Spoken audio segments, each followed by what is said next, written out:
In this video, I will be showing you how to design directional sign in Canva. Let's get started. On the Canva homepage, I'll start by clicking into the search bar and typing directional sign to see what templates are available.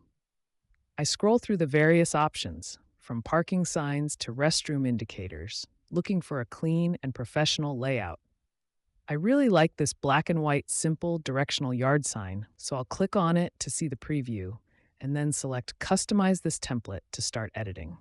Now that I'm in the editor, I'll begin by removing the sections I don't need to make room for my own labels. I select the Game Room text box and delete it. Next, I want to add some custom icons to give the sign more personality. I head over to the Elements tab on the left sidebar and search for a restaurant icon. I'm looking for something that matches the bold, simple style of the original design. After browsing through the graphic results, I'll select this storefront icon, resize it using the corner handles, and move it into place right next to the restaurant text. I'll also update the text at the bottom of the sign. I click into the text box and change Game Room to Mall.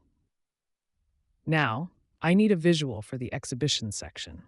I search the Elements library for an exhibition icon and pick this gallery-style graphic. I'll scale it down and position it so it aligns perfectly next to the word exhibition.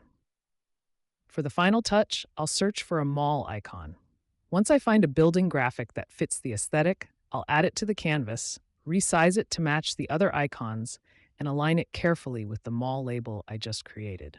With all my icons and text properly placed and aligned, my custom directional sign is finished. I'll go to the top right corner of the screen, click Share, then Download, and keep the suggested PNG format. I click the Final Download button to save the file to my computer. And then that's how you can quickly design a professional directional sign using Canva's templates and elements.